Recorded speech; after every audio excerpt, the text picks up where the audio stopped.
Hola. Hoy nos adentramos en unos textos, la verdad, bastante singulares de principios del siglo XX. Son extractos de The Kingship of Self-Control. El autor es William George Jordan y se publicó originalmente, pues, allá por 1899. Sé que suena a otra época, lejísimos, pero las ideas sobre el dominio personal, cómo gestionar las emociones, la fortaleza interior, tienen una resonancia sorprendente hoy en día.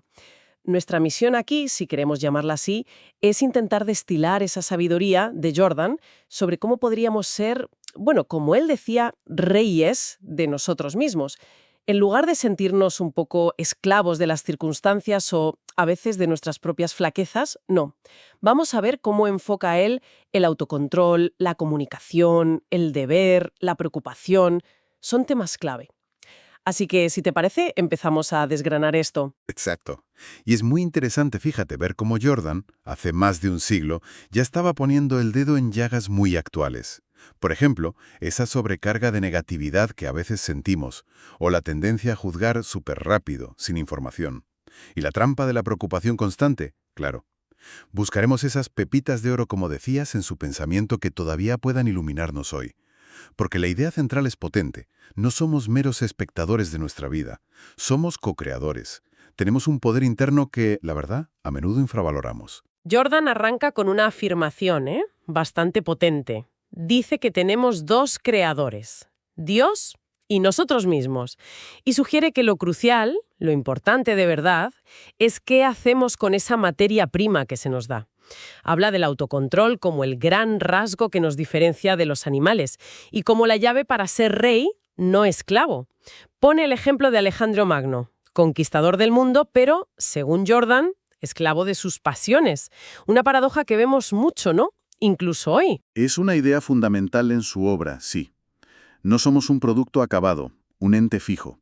Somos una posibilidad en constante desarrollo. Y esa posibilidad se materializa, se hace real a través del autocontrol. Jordan lo compara con fortalecer un músculo. Y eso requiere práctica diaria, constante. Pagar el precio poco a poco. Dice que la naturaleza funciona como a plazos, ¿sabes? Va acumulando nuestros pequeños esfuerzos, la paciencia, la energía moral, como si fuera una reserva de capital. Cada vez que dominamos una debilidad, un impulso, es como una pequeña inversión y genera intereses, en forma de fortaleza de carácter. Eso de la gimnasia moral suena casi demasiado sencillo, ¿no?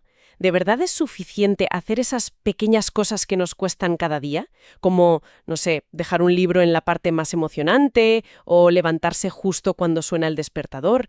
¿Esos actos tan pequeños tienen tanto poder acumulado? Esa la preocupación, la que sea para cada uno, y conquistarla momento a momento, viviendo cada día con plena conciencia, como si fuera el único. Y esto conecta directamente con su concepto de poder de reserva. No se trata solo de resistir pasivamente, ¿sabes? Sino de construir activamente una fortaleza interior, ladrillo a ladrillo. El poder de reserva. A ver, suena casi a superpoder oculto. ¿Cómo fundamenta Jordan esta idea? Para que no parezca algo, bueno, místico o inalcanzable. Utiliza una analogía que es muy visual, la del iceberg. Solo vemos una décima parte, ¿verdad? El resto está sumergido. Él argumenta que poseemos un potencial enorme, físico, mental, moral, que ni siquiera sospechamos que tenemos. Y busca pruebas en la naturaleza.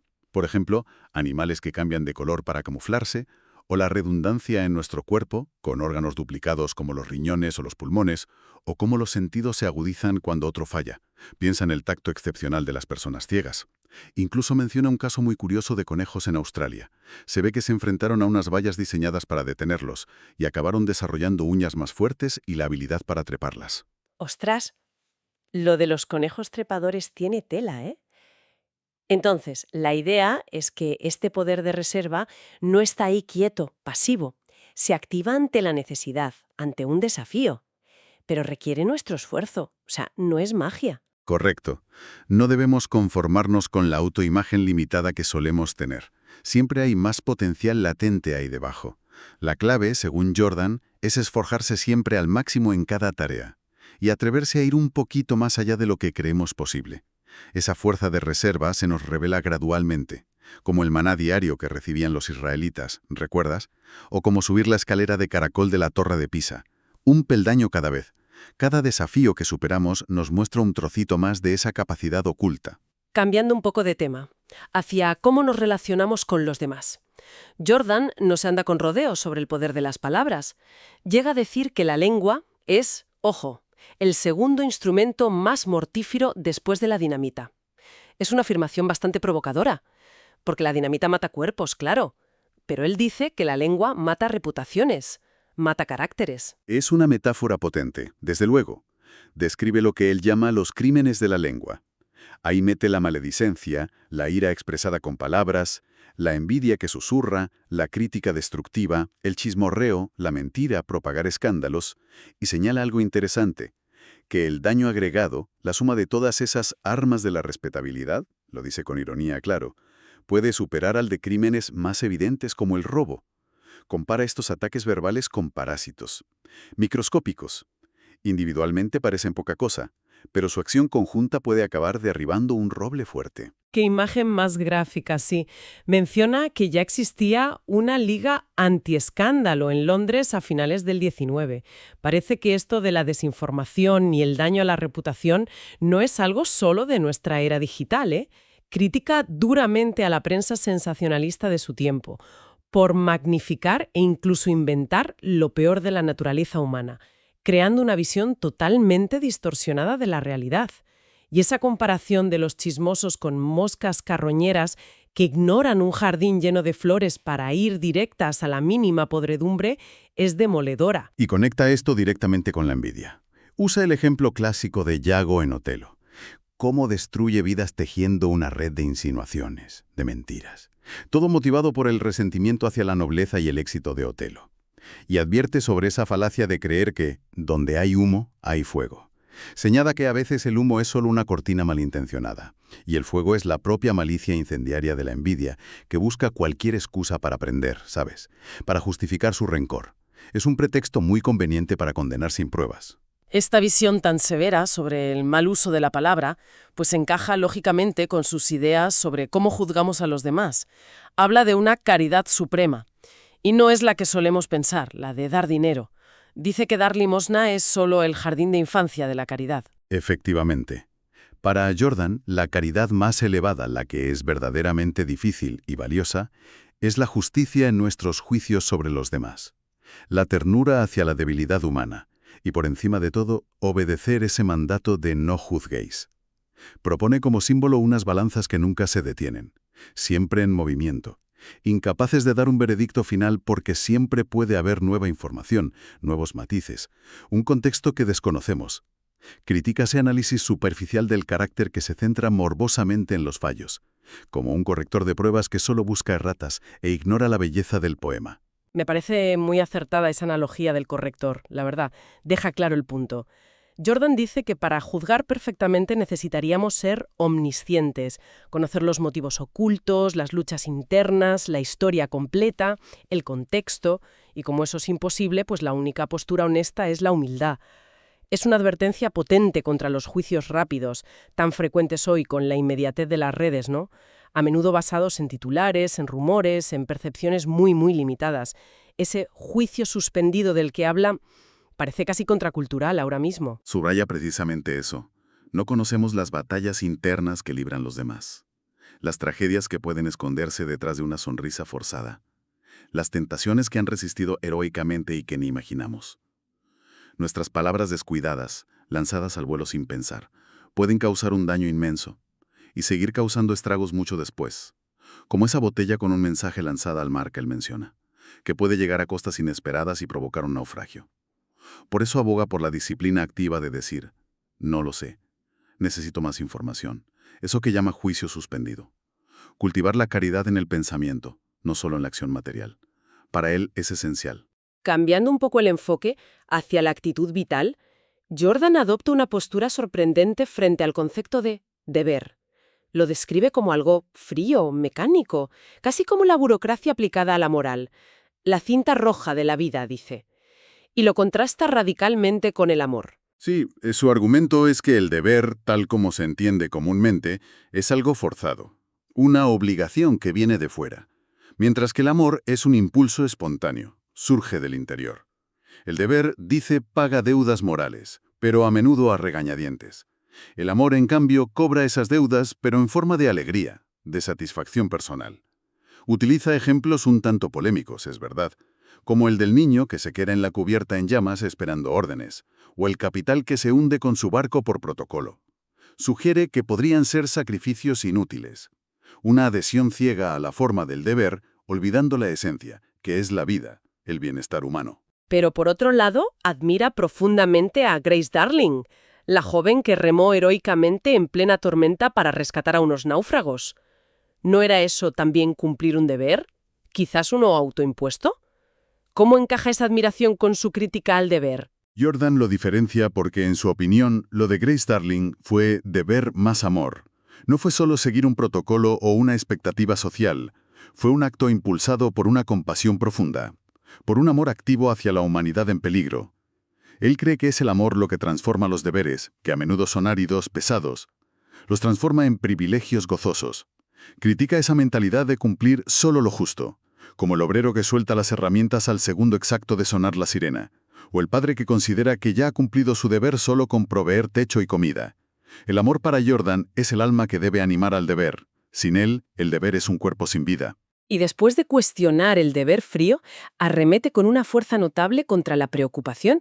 Es curioso que ya a finales del siglo XIX la llamara la gran enfermedad americana, TELA, y llega a decir que es la forma más popular de suicidio. Son palabras muy, muy duras. Describe sus efectos como devastadores. Sí. Mina el sueño, la digestión, deteriora el carácter, nubla la mente. La llama veneno mental, y es importante la distinción que hace entre la preocupación, esos miedos pequeños, vagos, persistentes, corrosivos, sobre cosas que quizá nunca ocurran, y la ansiedad, que él ve más como la capacidad de enfrentar problemas serios con calma, con esperanza, buscando activamente soluciones. La preocupación, insiste, es fundamentalmente inútil. No cambia los hechos objetivos. Usa la analogía de sumar una columna de cifras. Por mucho que te angusties por el resultado, la suma no va a cambiar. Solo puedes influir en el resultado mientras estás poniendo las cifras, ¿no? Antes de la suma final. Señala algo muy agudo. El momento en que nos permitimos preocuparnos es justo cuando menos podemos permitírnoslo, porque necesitamos el 100% de nuestra energía mental y física para actuar, para tomar decisiones claras, para afrontar la situación real. Si es tan inútil y debilitante, ¿cuál es el antídoto práctico que propone Jordan? ¿Cómo se cura esto? Bueno, el primer paso, según él, es tomar conciencia. Una conciencia profunda y visceral de su absoluta inutilidad. Si puedes hacer algo para evitar el mal que temes, no hay razón para preocuparse. Actúa, ponte a ello. Si no puedes evitarlo, preocuparte solo te debilita. Y te debilita justo cuando más necesitas fuerza para afrontarlo con dignidad. También sugiere una perspectiva interesante, mirar hacia atrás. Recordar cómo muchos de los mayores dolores o fracasos del pasado, vistos con la distancia del tiempo, a menudo resultaron ser, paradójicamente, la base de la felicidad o el éxito presentes. Esa experiencia debería darnos cierta perspectiva, cierta confianza ante las dificultades actuales. Y como antídoto general a esta complejidad vital y a la tendencia a la preocupación, Jordan defiende la simplicidad. ¿Qué entiende él exactamente por simplicidad? Supongo que no se refiere solo a vivir con lo mínimo, en plan asceta, ¿o sí? No exclusivamente, no. Para Jordan, la simplicidad consiste en eliminar lo no esencial, en todos los aspectos de la vida. Es reducir la existencia a las necesidades reales para poder elevarla a su máxima potencia, a su máxima expresión. Utiliza la imagen de podar un árbol para que dé mejor fruto. Se trata de cortar el desperdicio de energía, de tiempo, de atención, en cosas superfluas, para poder intensificar la concentración en lo que verdaderamente importa. Afirma que las grandes verdades y las grandes vidas suelen ser simples en su esencia.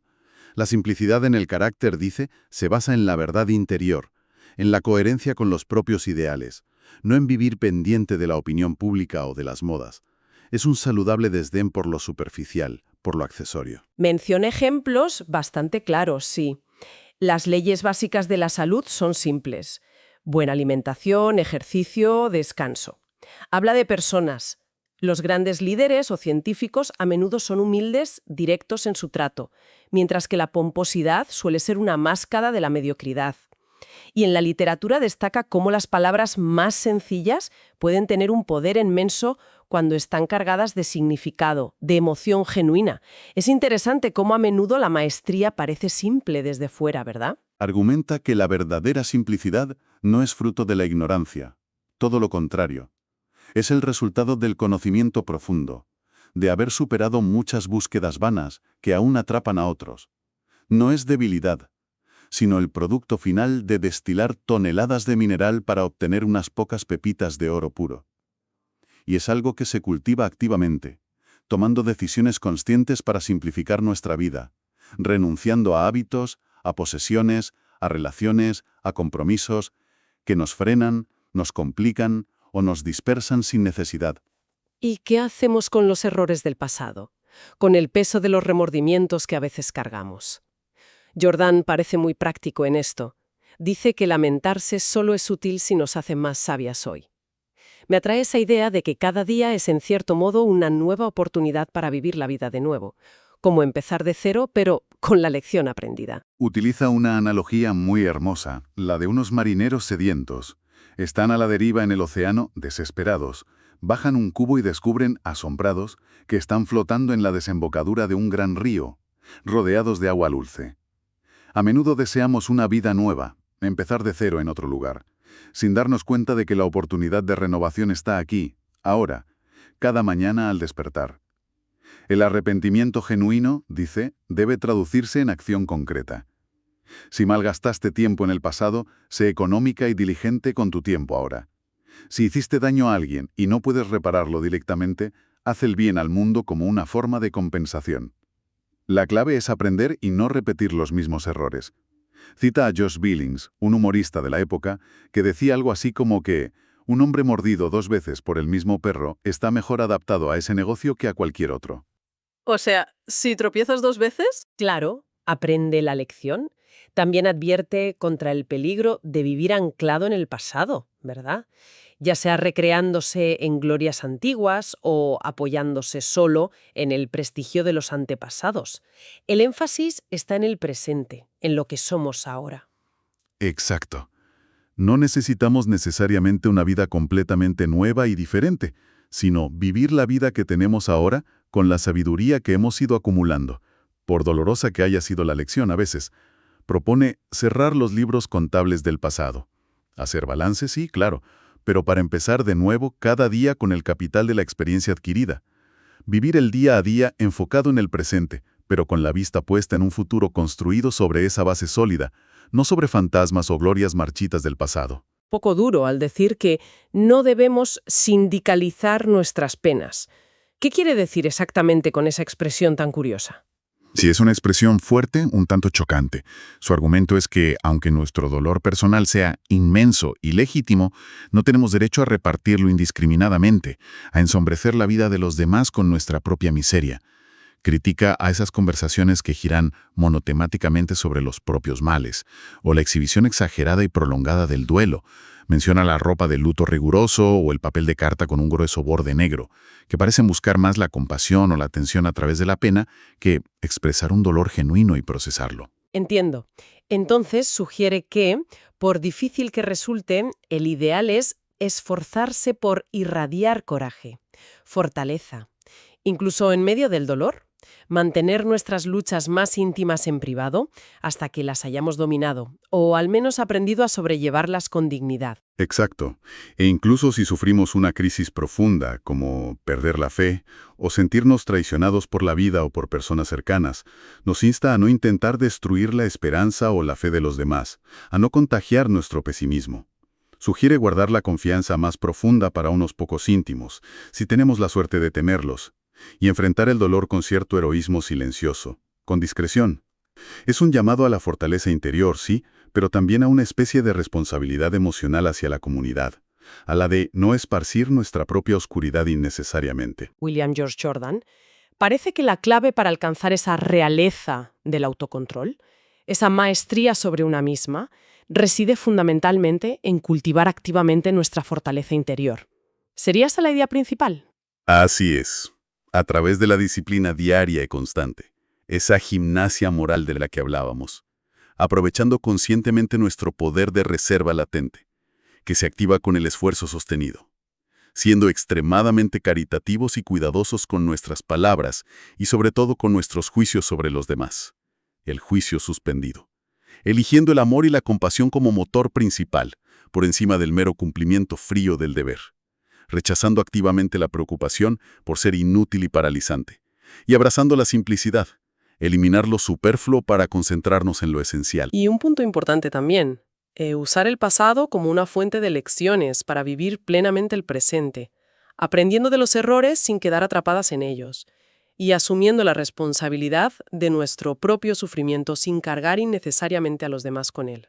Resulta fascinante, la verdad, constatar cómo estos consejos, formulados hace más de 120 años, parecen dirigirse directamente a los desafíos de nuestro tiempo.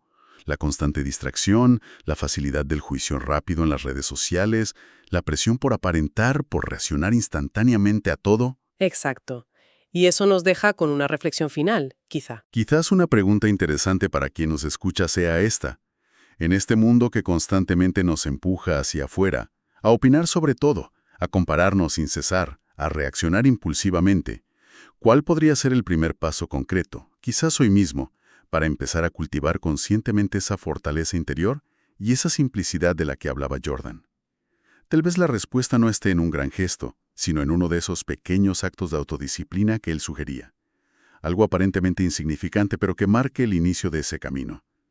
Es algo sobre lo que darle una vuelta, ¿no? Sin duda. Una exploración muy estimulante de ideas que, aunque formuladas hace tiempo, conservan una vigencia y una profundidad notables. Gracias por acompañarnos en este análisis.